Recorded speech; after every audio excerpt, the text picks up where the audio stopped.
A GREENPOINT Williamsburg Public Affairs presentation.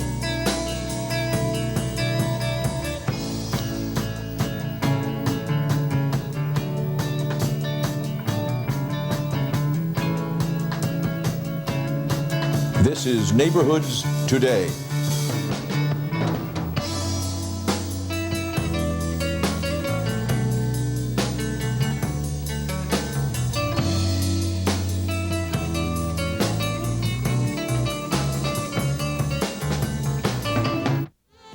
March is the month of St. Patrick, and our first segment today will be regarding the Irish in Greenpoint. Greenpoint has always been a melting pot of many nationalities, and the Irish have been an important part of that mixture. Greenpoint, from Ash Street all the way up to Greenpoint Avenue, at one time was called Irishtown, and a very popular politician whose name was Pete McGuinness had a boulevard named after him. So the Irish culture has been with us for a long time. It exists today, and particularly in the Irish dance. We're fortunate to have with us Ellen Finn from the Finn School of Irish Dance. Ellen, welcome to Neighborhoods Today. Thank you very much for inviting us. Pleasure to have you. Would you tell us a little bit about the first dance we're going to see today? Certainly. The first dance we're going to perform is a reel. Please take note of the special formations the children will be making, hopefully simultaneously. Okay. And the shoes that they wear while dancing this reel. It's a soft leather type shoe, similar to a ballet slipper, but called actually a gillies. A gillies. Fine. All right, let's move now to look at the dances.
Ellen, your dances are just marvelous. That is spectacular and beautiful to watch. How do you get a dancer to go ahead and come up to that level? Well, it takes a lot of hard work on their part and my part, and several years of really working at it. They're just beautiful. Tell me, where do you teach? Where do you teach in the area? I'm very lucky to be able to teach in 2 locations. I teach in St. Sebastian's in Woodside, and also the County Corkmen's Association in Greenpoint. Uh-huh. How many students do you have total? Well, it varies. I would say about 36. Excellent. Or so. Oh boy, they are marvelous. You know what we noticed is that when they came out, that the costumes were so colorful, very, very individual and very, very colorful. Can you tell us a little bit about that? Do they make them themselves, or? Well, the children actually, with their parents and myself, we kind of work out what we'd like to have, different designs, mostly from the Book of Kells. Some were just kind of made up freehand. And all of the embroidery and designs that go on the dress are supposed to be individual. You're not really supposed to want to see 2 exactly alike in this case. I see. These costumes are for preliminary championships and open championship competitors. And most of the time for team competitions, we all wear a school uniform, which is a similar costume, not as elegant. Uh-huh. And everybody looks exactly the same. I see. They are spectacular. Very lovely. Now, tell us, what dance will we be looking at next? What's the next dance they're going to do for us? Our next dance is one of my favorites. It's a hornpipe. You'll notice that children are wearing a hard shoe, and you'll be able to not only enjoy the music, but the beats that are simultaneously go along with the music. This is a dance that you can not only enjoy with your eyes, but you can also hear those wonderful beats. All right, well, let's go ahead and let's listen and look at the next dance segment.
Attention travelers, next Tuesday a major hurricane will cause complete chaos throughout the city.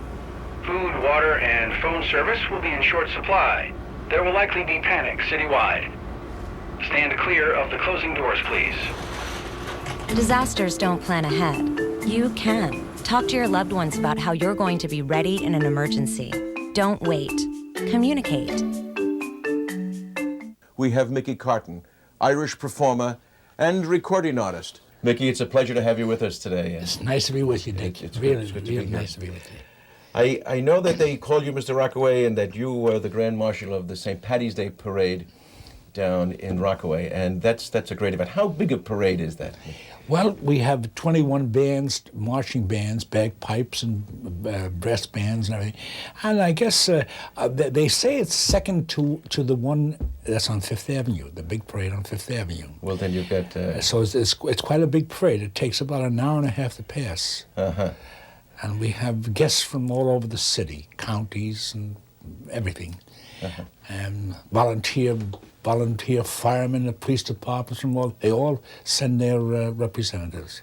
Okay, that's wonderful. Let me ask a question. How does one become or get elected to that post as Grand Marshal for the St. Paddy's Day Parade? Well, about 3 months before, we have a St. Patrick's Day Parade Committee that's in operation all year. I see. But comes before, about 3 months before St. Patrick's Day, comes the picking of the Grand Marshal. And just like the Grand Marshal on Fifth Avenue, right, it becomes very... But I was nominated. And I was very, very happy and had no idea I'd been nominated at all. And when the vote was in, it was unanimous, which made me very happy. I would think so, unanimous. Yes. Yeah. That's terrific. Going back into your career, you have appeared a number of times on the Ed Sullivan Show. How many times were you on the Ed Sullivan Show? 8 times altogether, right, with Dorothy Hayden. She was the Dorothy Hayden Show. Dorothy Hayden Show. Yes, indeed. And she's quite a gal. Yes, sir. Yes, sir. Now, Ed Sullivan, of course, had the greatest viewing audience in television at that time. So it was a great exposure for you. Oh, yes. To be on that show. And it was called The Toast of the Town. Correct, The Toast yes. of the Town.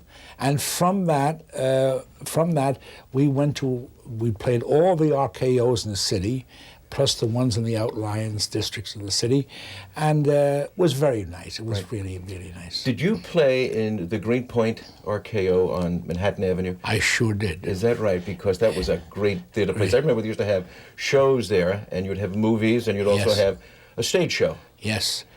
We used to get there about an hour and a half earlier, and we'd see the line waiting outside to pay their way in, and we used to say, "Gee, isn't that nice?" To make sure we got a good crowd tonight. Yes. We had a good draw. Yeah, they all wanted seats, Right, so right, that's how. It was right. very good. Very good. Great experience. I'm sure it was. But what's interesting is that not only have you played at local theaters in Greenpoint and Queens and throughout the United States, but you also had the honor of playing at the White House for President Kennedy and his wife with Dorothy Hayden, I understand. Yes, Dorothy was with me, and we had a little show in the White House too. We had step dances, and it was really a point in life which you never forget. I can imagine. That's quite an honor. He was not only that, he was such a great guy. Is that right? Huh? And Jacqueline was so pretty, and he was as handsome. He had a tan, and he was just and very Irish. Uh-huh. And his song was "The Boys of Wexford." Well, the Boys of Wexford. Well, that was the Kennedys came from Wexford. That's right. They came from there, and he loved that too, and he could sing it too. Oh, that was great. Yeah, wonderful. I know that there is a book out called "The Who's Who of the Irish," the Irish Who's Who. Yes. And your name is in there, and that's quite an honor. Quite an honor. Yeah. Quite an honor for an Irish musician. Yes. You're going to be put in there. I think that is just terrific. You've had a marvelous career, and thank you God. must have very, very fond memories of that. Oh, I have good memories. Right. And Mick, a real pleasure to have you. Right. Dick, Thanks so much for coming to Neighborhoods today. Nice to see you. It's and wonderful to have you, sir. If I remember right, you sing a good song yourself because I played for you. Oh, you're great. You're great. Thanks so much, Mick. Thank you. Okey-doke. Thank you.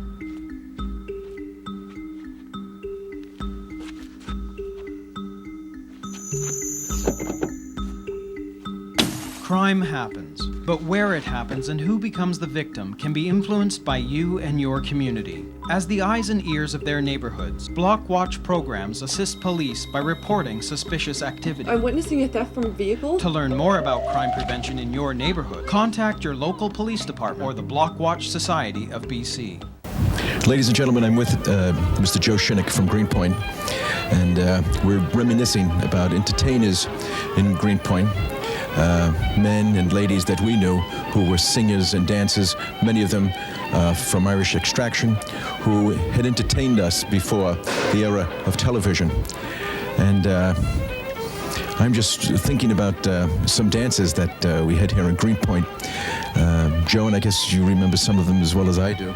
The tap dances. We had tap dances and Irish step dances. Irish step dances. The Hart family was a big family, and all of them danced. All of the step dances had Irish backgrounds in America. Eddie Hart was one of the specialties, and they used to turn a soup plate upside down and dance. I mean, not so many guys can do that. Oh boy, yeah, that was a specialty act. There was a gentleman that I remember. Ward, George McVickers. Remember George? Oh, yeah, sure. McVickers had a team. McVickers and Ward. Okay, yes, that's where the connection is. McVickers and Ward. Dance on top of a piano any place. Oh, yeah, he was a great entertainer. And there were a number of Irish dance teachers in GREENPOINT here. We had, I know Helen Clarity was one. And there was Ann Higgins, who taught Irish step dancing. Helen Redmond. Helen Redmond, right, and the Sharkey. The Sharkey girls. The Sharkey sisters. They were great teachers. Great of dancers. The Irish dance, yes. Oh, yeah. Okay. We have a number of singers. There was a singer from GREENPOINT by the name of Charlie Slavin. Do you remember Charlie? Oh, yeah, sure. He hung out with my family. Yeah, he sang down on Rockaway with the McNultys. That's right, with the McNultys down there. Do you know what he's doing now? I understand he's still in the business. He's still a professional. Yeah, he works all the big fairs and all, introduces, warms everybody up to get them started. Works with Sinatra and all the best of them. Oh, yeah. Well, we're very proud of him that he came from GREENPOINT. And, of course, I know that you're a great singer yourself. So what I'm going to do is I'm going to ask you if you'll go ahead and sing us a song, and I'll give you the microphone, and it's good to have you here. Thanks so much. Be a pleasure. Have you ever heard the story of how Ireland got its name? Sure, I'll tell you now so you'll understand from whence all Ireland came. It's no wonder that we're proud of that dear land across the sea. Now this is the way my dear old granny told the tale to me. Sure, a little bit of heaven fell from out the sky one day, and it nestled in the ocean on a spot so far away. Sure, and when the angels found it, why, it looked so sweet and fair. They said, suppose we leave it, why, it looks so peaceful there. Then they sprinkled it with stardust just to make the shamrocks grow. It's the only place you'll find them, no matter where you go. And they dotted it with silver to make its legs so grand. And when they had it finished, sure they called it Ireland.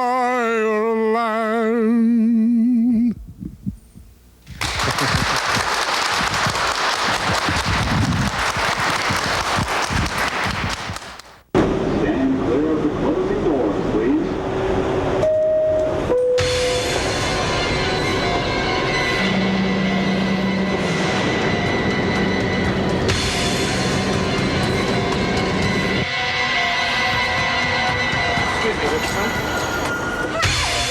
Don't make yourself a victim. Stay alert. Keep electronic devices out of sight. Call 911. Today, we're going to explore the bagpipes. I have with me Martin O'Reilly from the New York City Transit Police Pipes and Drum.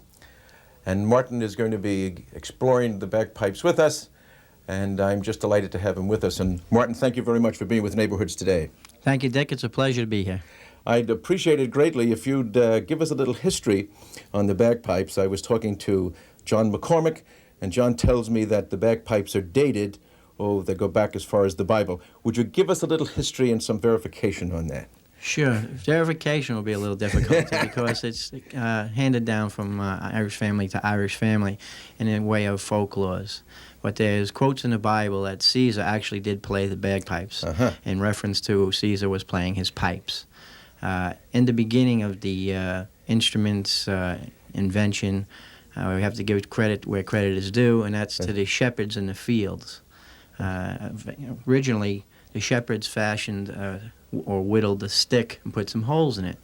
And that's this part of the bagpipes right here. It's called the chanter. The chanter. Okay. And what they did is they whittled holes and they put a little mouthpiece on it.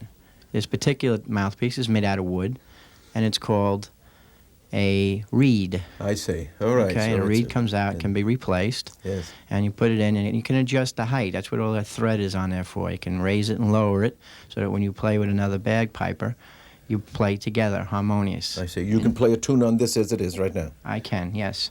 This is what the shepherd did in the field. He put holes in the piece of wood, and he fashioned it so he can make music. The original pipes. And when I teach bagpipes, I teach the first things first. You have to walk before you can run. And in walking, you have to learn the scale, do, re, mi, fa, sol, la, ti, do. Okay. Any music teacher will tell you that that's all music is. It's a rearrangement or a composition of those notes. So if you'd like, I'll play the scale to start with. That'll be fine. Okay.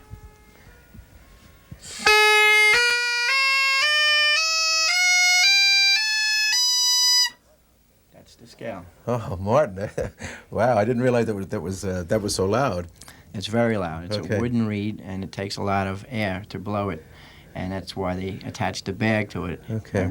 Eventually. Good. I'll play a short tune. Oh, that'll for be wonderful. Okay. Irish Eyes Are Smiling. Oh, good selection.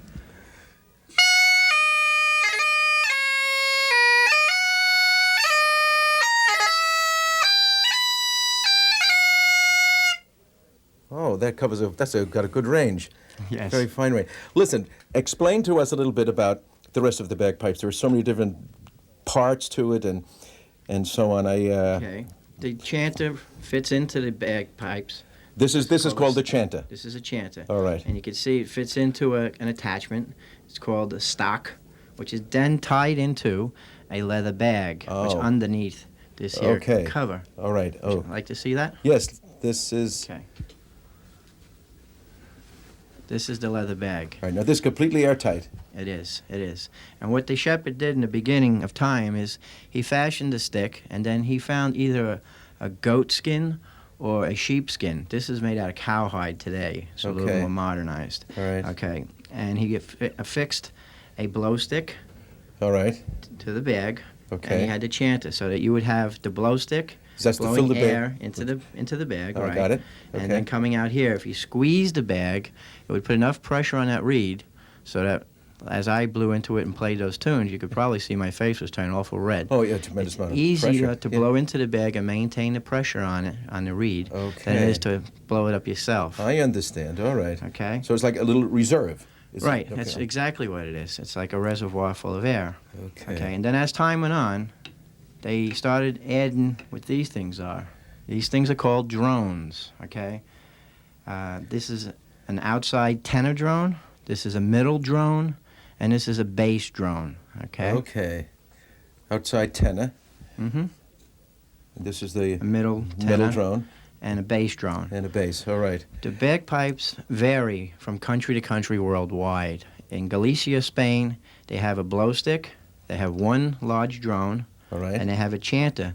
The similar parts of the bagpipe are in that they all play the same scale. I mean, as far as music being international, the instrument itself, and whether it's in Galicia, Spain, or in Iran or Pakistan, they play bagpipes. They play them in Scotland and Ireland, and they play them here in the United States. It's a well-known instrument, and it's growing more and more all the time. Martin, would you do me a favor? Could we go ahead and hear some bagpipe music? It'd be my pleasure. Thank you, sir.